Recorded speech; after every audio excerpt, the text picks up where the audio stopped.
Good morning everybody. Today our topic is Riccati's equation.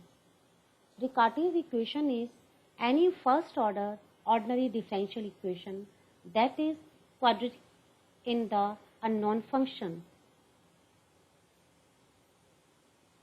In other words, it is an equation of the form dy upon dx is equal to p plus qy plus ry square. So p, q and r are the functions of x. इस type की equation हमारी रिकार्टीज equation कहलाती है. ये ordinary differential equation है, लेकिन unknown function यानी y में ये क्वाड्रेटिक इक्वेशन है. तो इस तरह की इक्वेशंस को सॉल्व करने के लिए हम y को, जो कि डिपेंडेंट वेरिएबल है, उसको u में चेंज करते हैं. और u में चेंज करने के लिए हम y की जगह minus u1 upon r u put करते हैं, where r is not equal to 0. Equation second यानी y is equal to minus u1 upon r u को with respect to x differentiate करें तो y1 is equal to u1 का differentiation u2 upon r you, और फिर हम करेंगे u का, तो क्या हो जाएगा ये minus u1 square upon r u square, फिर प्लस r का हो जाएगा r1 upon u1 upon r square u. अब y और y1 की वैल्यूज इक्वेशन सेकेंड और थर्ड से हम फर्स्ट में पुट करते हैं. तो y1 की जगह तो ये पूरी वैल्यू आ गई, plus p plus q y plus r y square. इसको सिंप्लीफाई करने पर हमें जो इक्वेशन मिलती है वो है r u two minus q r plus r one into u one plus p r square u is equal to 0. आप देखिए ये लीनियर डिफरेंशियल इक्वेशन है सेकेंड ऑर्डर की. तो इसको हम, इसका जो जनरल सॉल्यूशन है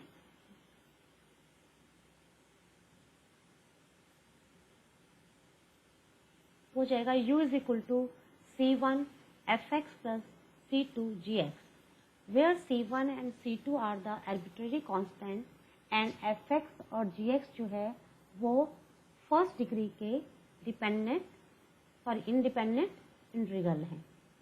अब सेकेंड और फिफ्थ से हम इक्वेशन 1 का सॉल्यूशन निकालते हैं. तो सेकेंड में हमने क्या पुट किया था, y is equal to u1 upon r u. तो u1 और u की वैल्यू हम इसमें पुट करते हैं. तो आप देखिए y is equal to minus c1 f1x plus c2 g1x upon r c1 fx plus c2 gx.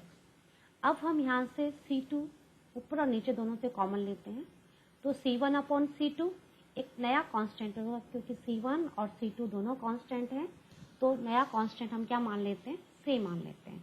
तो y is equal to minus c f one x plus g one x upon r into c f x plus g x.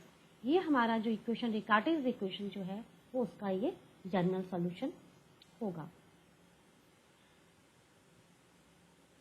इसको हम एक example से देखते हैं. Example है y reduction to a linear equation, solve the following Riccati equation. Equation दी गई है dy upon dx is equal to minus 2 minus 5y minus 2y square. इस इक्वेशन को हम रिकार्टीज की स्टैंडर्ड इक्वेशन से जब कंपेयर करते हैं तो p की वैल्यू माइनस 2, q की वैल्यू माइनस 5 और r की वैल्यू माइनस 2 होती है. अब y इज इक्वल टू, इसको लीनियर इक्वेशन में रिड्यूस करने के लिए हम y की जगह क्या पुट करते हैं, y is equal to minus u one upon r u. यहाँ पे r की वैल्यू माइनस 2 है, तो ये हो जाएगा u1 अपॉन 2u. इसका डिफ्रेंशिएट करो इसको विद रेस्पेक्ट टू x, तो dy upon dx is equal to u2 upon 2u minus u1 square upon 2u square.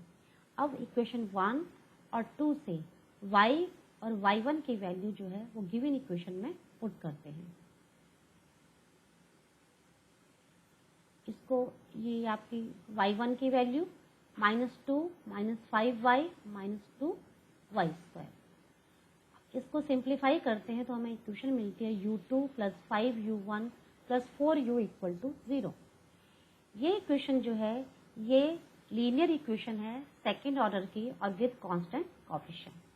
तो इस इक्वेशन को कैसे सॉल्व करते हैं ये हमने पहले वीडियोस में पढ़ा है कि इसकी ऑक्सिलरी इक्वेशन हो जाएगी m² + 5m + 4 = 0 और m + 1 × m + 4 = 0। तो m की हमें दो वैल्यूज मिलेंगी, एक मिलेगी m = -1 और दूसरी -4। तो इसका सोल्यूशन हो जाएगा u = c1 e की पावर -x + c2 e की पावर -4x, और इसको हम with respect to x differentiate करते हैं तो u1 = -c1 e -x, क्योंकि e की पावर -x का डिफरेंशिएशन होता है -e की पावर -x, और e की पावर -4x का डिफरेंशिएशन होगा -4e की पावर -4x। तो इस तरह से हमें u1 की वैल्यू मिल जाती है। अब u और u1 की वैल्यू इक्वेशन 4 और 5 से हम इक्वेशन 1 में पुट करते हैं, यानी y = -u1/2u, तो u1 की वैल्यूज ये हो गई और इस तरह से इसको पुट किया हमने।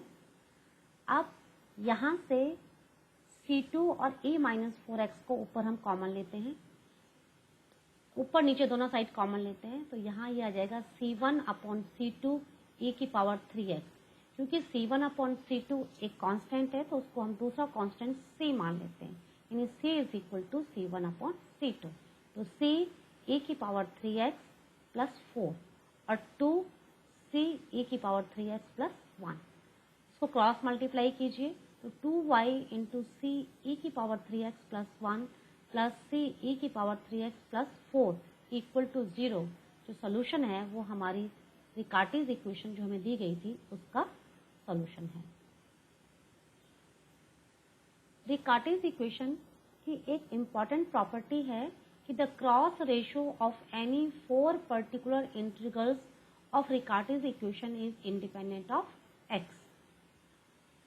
रिकार्टीज equation y1 = p + qy + ry² इस रिकार्टीज इक्वेशन का जनरल सॉल्यूशन अभी हमने पढ़ा है कि वो होता है y =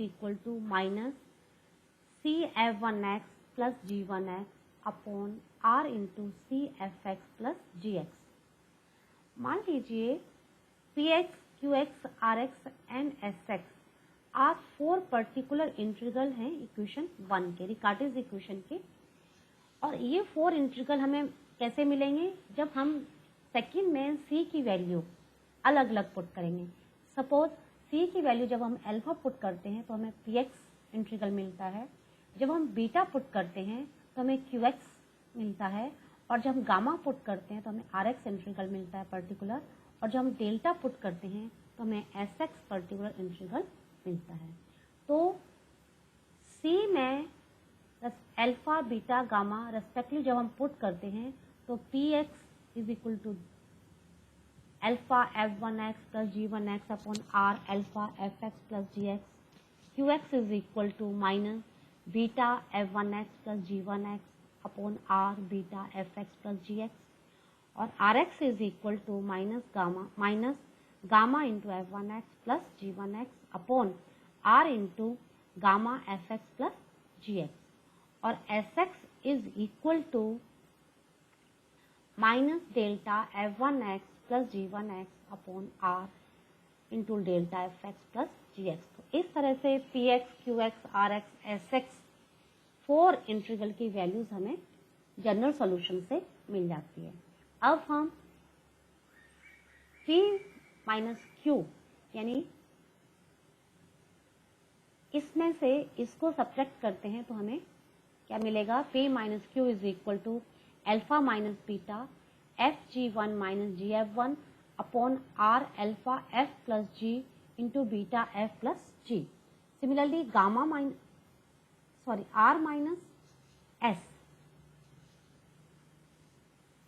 r minus s gamma minus delta FG1 minus GF1 upon R RF plus G beta plus S plus G।